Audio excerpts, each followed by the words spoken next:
editor-in-chief of Racket News, Matt Taibbi, joining me right now to discuss this further. Matt, it's great to see you.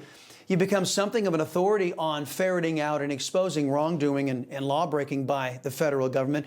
Knowing what we know about Kash Patel and Dan Bongino, you know, they're by-the-book guys. Do you get a sense of that there's something there when it comes to the Bolton raid?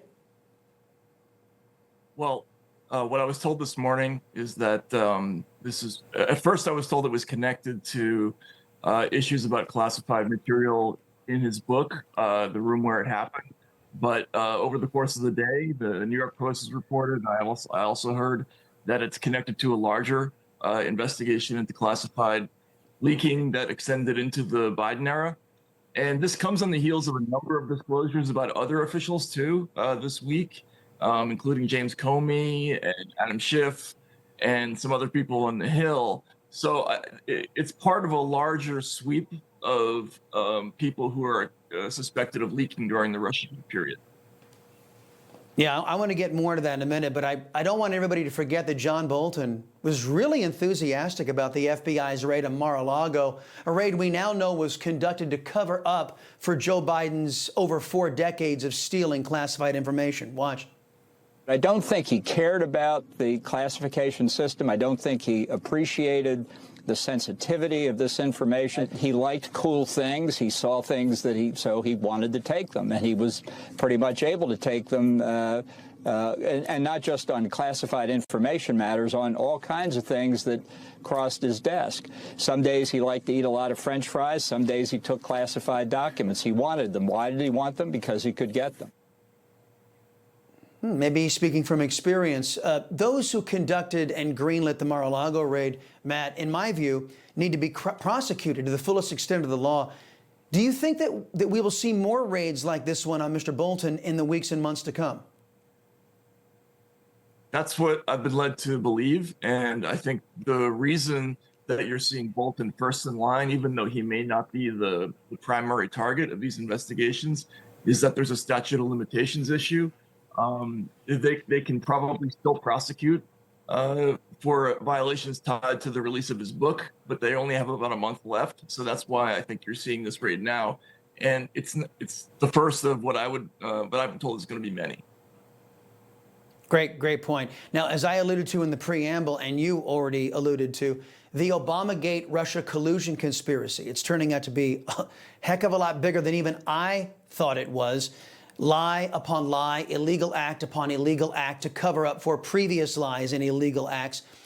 What's more troubling to you, the fact that our government classifies documents to cover up wrongdoing of Democrats and leftists rather than protect our national security, or the size and the scope of the Obamagate grand conspiracy?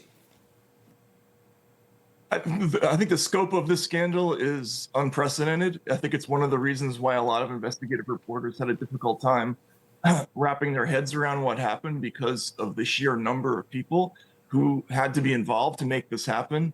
At the time that this was coming out, there was an enormous quantity of news articles that were clearly contained classified material, and a lot of us were thinking, wow, there's an awful lot of leaking going on. How come nobody's looking into it? Well, now we found out that the FBI did look into it and decided not to prosecute anybody at the time, which is incredible.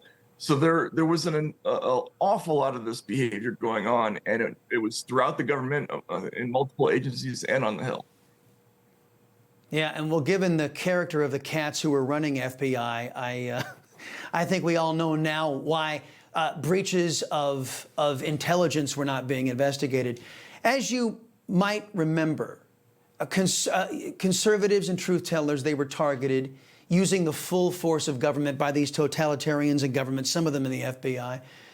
But we're also seeing it from the UK to Brazil. Left-wing thugs have been trying to silence dissent, and their ilk has infected many in our institutions here, from academia to the federal government. What do you think our biggest weapon to not only expose these censoring elements among us, but to ensure they never have power to curtail free speech in this country ever again? What's our biggest gun, if you will? Well, the biggest advantage, the biggest weapon that Americans have is the First Amendment, which is a unique law among all the laws in the world.